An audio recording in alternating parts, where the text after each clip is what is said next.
Hello everyone. Today I am here with the second part of chapter Through the Eyes of Travelers.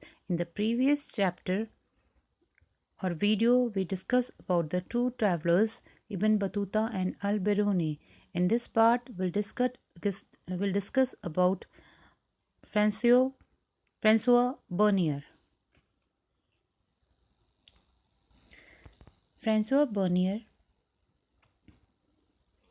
was a Frenchman, a doctor, politician, philosopher, and historian. He came in India from 1656 to 1668 and was closely associated with the Mughal court. He was in India for 12 years. Bernier was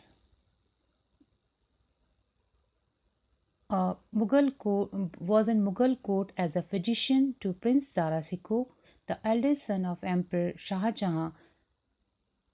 Bernier wrote accounts of what he saw, frequently comparing what he saw in India with the situation in Europe.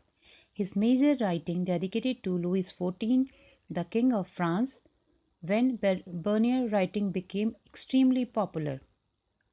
Bernier's work were published in France in 1670 to 71 and translated into English, Dutch, German, and Italian within the next 5 years.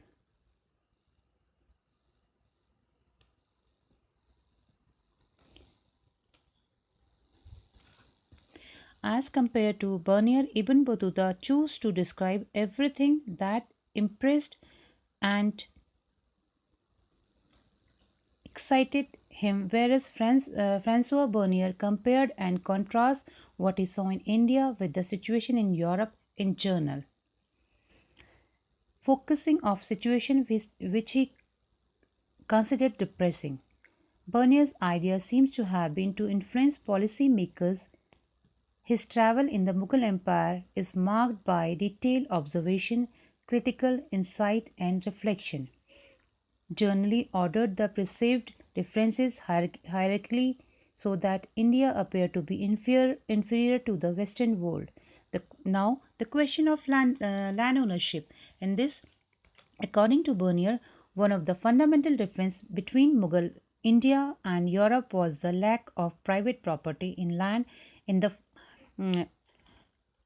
property in hand in the farmers. He thought that in the Mughal Empire, the emperor owned all the land and distributed it among his nobles, and that this has distress consequences for the economy and society. Literally, the perceptions was not unique to Bernier, but is founded in most travelers' account of the 16th and the 11th century. Bernier argues landholders could not pass on their land to their children due to the owing to crown ownership of land, and this would lead to the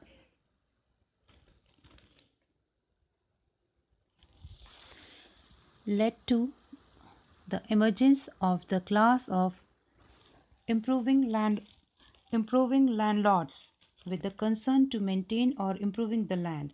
It had led to the uniform ruination of agriculture, excessive oppression of the peasantry, and a continuous decline in the living standard of all sections of society except the ruling aristocracy.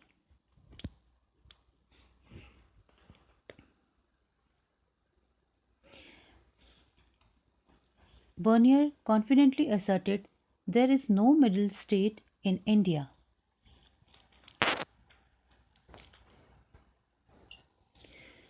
Curiously, none of the Mughal officials' documents suggest that the state was the sole owner of the land. Abul Fazl, the 16th century official chronicler of Akbar's regime, described the land revenue as remuneration of sovereignty, a claim made by the ruler on his subjects for the protection he provided rather than rent on land that he owned. European travelers regarded such claims as rent. However, this was actually not a rent or even a land tax but a tax on the crop.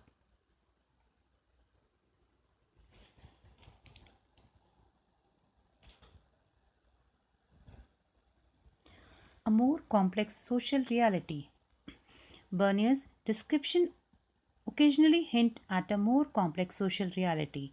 He considered that vast quantities of the world's precious metal flowed into India as manufactures were exported in exchange for gold and silver. He noticed that the existence of a prosperous merchant community engaged in long distance exchange. Other urban groups include. He felt that artisans had no incentives to improve the quality of their manufacture. The profit was appropriated by the state.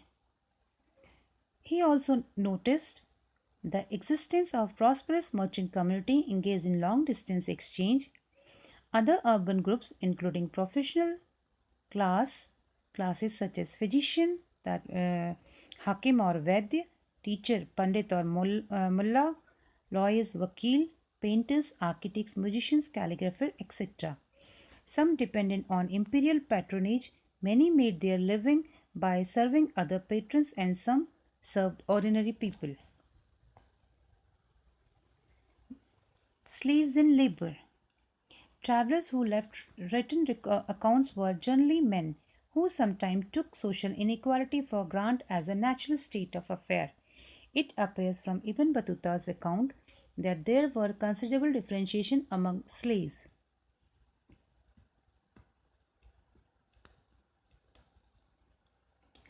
Slaves were generally used for domestic labors, and Ibn Battuta found their services particularly indispensable for carrying women and men on palanquin or dola. The price of slaves, particularly female slaves required for domestic labors, were very low, and most families who could afford to do so kept at least one or two of them.